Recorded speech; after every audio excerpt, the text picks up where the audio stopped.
नमस्कार साथियों, आज हम इंपॉर्टेंट टॉपिक पे बात करेंगे पत्नी पत्नी और वो। जी हाँ, दुबई कोर्ट के बयान के अनुसार मैं पूरी स्टोरी बताऊंगा कि पति पत्नी और वो यानी आप समझ सकते हैं प्रेमी, उनके बीच में ऐसा क्या डिस्प्यूट होता है कि प्रेमी को जेल पहुंचा देती है प्रेमिका। डिटेल से इसमें हम बात करेंगे। ये बात हर इंसान पे लागू होती है, जी हाँ, जो इन लफड़ों में पड़ता है। तो आपके लिए भी कुछ इंपॉर्टेंट न्यूज़ इसमें हो सकती है। दूसरी बात ये करेंगे, अगर आप कहीं पर भी रहते हैं, चाहे आप दुबई भी में रह रहे हैं, चाहे आप इंडिया में रह रहे हैं, अगर आप अपने व्हाट्सएप से किसी को गाली करके रिकॉर्डिंग सेंड कर देते हैं तो उसका नतीजा क्या हो सकता है, उस पर भी हम बात करेंगे। दोनों न्यूज़ आपके लिए इंपॉर्टेंट हो सकती है। वीडियो को पूरा देखिए, अच्छा लगे तो लाइक शेयर करिएगा। पति पत्नी और वो, ये एक कहानी की तरह क्रिएट होता है। दुबई का जो कोर्ट है उन्होंने अपने बयान में बताया था कि ऐसा आप लोगों को नहीं करना चाहिए। कैसा नहीं करना चाहिए ये आपको जान लेना जरूरी है।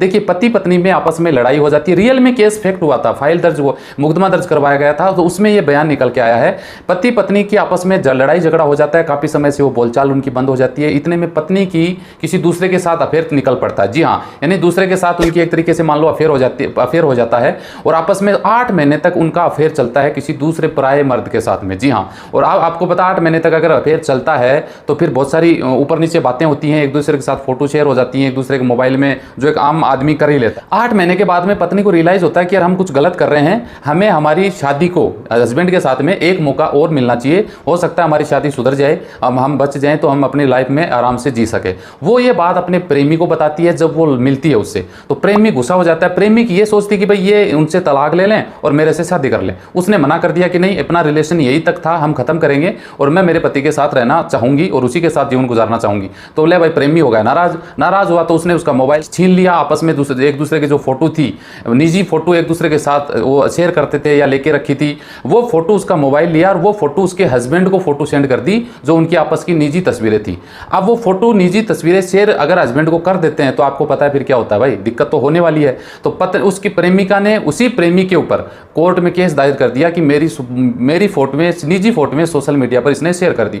कोर्ट में पहुंचा तो उनसे पूछा गया तो उसने बोला कि मैंने तो मेरा बदला लिया था, क्योंकि मैं चाहता था कि ये मेरे साथ शादी करे, इसने मुझे मना कर दिया। मैं चाहता था कि मेरे साथ रहे तो इसने मना कर दिया, इसलिए मैंने वो फोटो उनको भेज दी। पहले उसने धमकाया, नहीं मानी, फिर उसको बुलाया फुसलाया, कैसे भी किया, लेकिन वो मानी नहीं। तो फिर लास्ट में जाके उन्होंने उनको फोटो, उनके हस्बैंड को फोटो भेज दी। तो उन्होंने उनके ऊपर कोर्ट में केस कर दिया तो पतिदेव को भंडाफोड़ पता लगा कि अपनी पत्नी तो दूसरे के साथ गुल खिला रही है। लड़ाई झगड़ा होना एक आम अगर देखा जाए तो पति पत्नी में कोई बड़ी बात नहीं है। लड़ाई झगड़ा हो नहीं बन रही, इसका मतलब ये तो नहीं कि आप किसी दूसरे के साथ में जाके मुंह मारें, और मुंह मारना तो भाई दिक्कत तो होती है। अब पत्नी यहाँ पे, मुझे जहां तक मेरे निजी ओपिनियन में बता रहा हूं कि प्रेमी ने उसकी निजी तस्वीरें उसके हस्बैंड को भेजी, तो वो हो सकता है ईमानदार बनने के चक्कर में वो उसने उसके ऊपर मुकदमा कर दिया, जो कि आपके इंडिया राजस्थान में तो ये नॉर्मल सी बात है, पूरी इंडिया में ऐसा हो रहा है। पहले गर्लफ्रेंड बॉयफ्रेंड होते हैं, फिर दबाव पड़ता है तो वही प्रेमिका जो जिन्हें मरने की कस्में खाती है वही उसके ऊपर रेप का, जबरदस्ती का, नशे में गोलियां डाल दी, होटल में ले गया, परिवार को मारने की धमकी दी, मुझे मजबूर कर दिया, मेरी फोटो वायरल करने की धमकी दी, वीडियो वायरल करने की धमकी दी, मुझे इसने शारीरिक शोषण कर रहा है पिछले 4 साल से 8 साल से। ऐसा मुकदमा आपने आए रोज देखे होंगे और ये सेम सब जगह ऐसा ही होता है, रियलिटी बता रहा हूं। तो ये इसमें मैं बता दूं कि आपको ज्यादा डेढ़ सियाना होने की जरूरत नहीं है। अगर आप इसी परिस्थिति में हैं और आप अगर उनके ऊपर दबाव डाल रहे हैं तो आपके लिए भी ये खतरे की घंटी बज सकती है, चाहे आप किसी भी देश में रह रहे हैं, चाहे आप इंडिया में रह रहे हैं।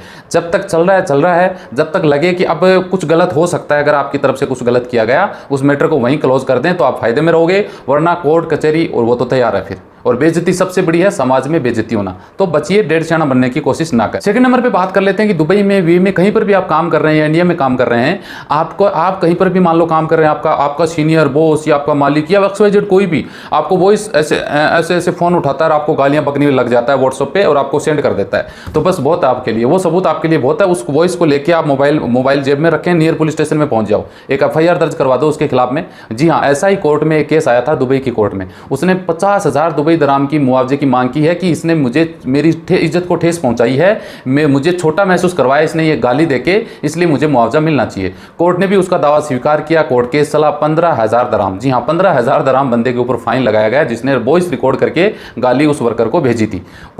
तो ये बातें कुछ समझ में आ रही हैं आपको? इसमें आपको कोई गवाह की जरूरत नहीं है, आपको कोई मना नहीं कर सकता। कोई आपको वॉइस रिकॉर्ड करके गाली भेज रहा है तो आप सीधा मुकदमा उसके खिलाफ में करवा सकते हैं। शर्त ये होनी चाहिए कि आपने पहले से कोई ऐसा मैसेज उसको नहीं किया हो, आप उसको गलत मैसेज कर रहे हैं, फिर वो वॉइस कर देता है तो आप भी बराबर के भागीदार हैं, आपके ऊपर भी एक्शन लिया जा सकता है। तो ये सब चीजें हैं। और वैसे भी भाई जुर्माना भी है, 5 लाख दराम तक का हो सकता है। अगर दुबई की बात करें तो 5 लाख तक का जुर्माना बन सकता है। तो ये 2 जानकारी आपके लिए मुझे लगता है इंपॉर्टेंट हो सकती हैं, आपके लाइफ में काम आने वाली हैं। दोनों में ही सावधानी बरतने की जरूरत है, वरना जेल जुर्माना तय है। कोई बचा नहीं सकता। बस ये अपडेट आप लोगों के साथ शेयर करनी थी। वीडियो अच्छा लगे लाइक शेयर करिए। मिलते हैं नेक्स्ट वीडियो में अच्छी जानकारी के साथ। जय हिंद।